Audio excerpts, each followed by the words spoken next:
अस्सलाम वालेकुम रहमतुल्लाहि व बरकातुहू।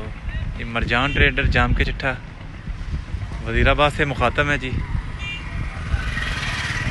अल्लाह का करम है अल्हम्दुलिल्लाह। ये जी तरक्की वंडा की गाड़ी।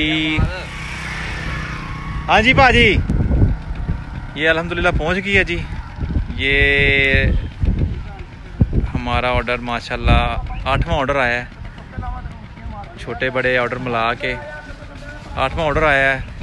और जो बंदा भी इसको यूज़ कर रहा है, पहले हम लोग मंगवाते थे मिल्किंग सिंपल 72 नंबर। अब जो हमारी गाड़ी है इसका तकरीबन कह लें कि 70% मिल्किंग प्लस है, बाकी मिल्किंग है। तो इसके रिज़ल्ट जो हैं बहुत ज़बरदस्त हैं। डे बाय डे जो बंदा वन टाइम यूज़ करता है, सेकंड टाइम ज़्यादा लेके जा रहा है और बड़ा सेटिस्फाई होकर जा रहा है। और ये राना साहब की मेहनत है। और दूसरा ये कि क्वालिटी पे राना साहब कोई कॉम्प्रोमाइज़ नहीं कर रहे। और अगर क्वालिटी पे कॉम्प्रोमाइज़ नहीं होगा तो इंशाल्लाह ये और बहुत और ऊपर जाएगा ये, वरना डे बाय डे पूरे पाकिस्तान में इसको पसंदीदाई मिल रही है।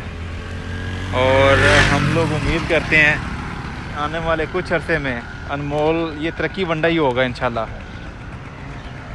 ये थोड़ा महंगा लगता है लेकिन बेसिकली महंगा है नहीं। जो बंदे यूज़ कर रहे हैं उनसे पूछ के देखें, वो कह रहे हैं कि जी बिल्कुल महंगा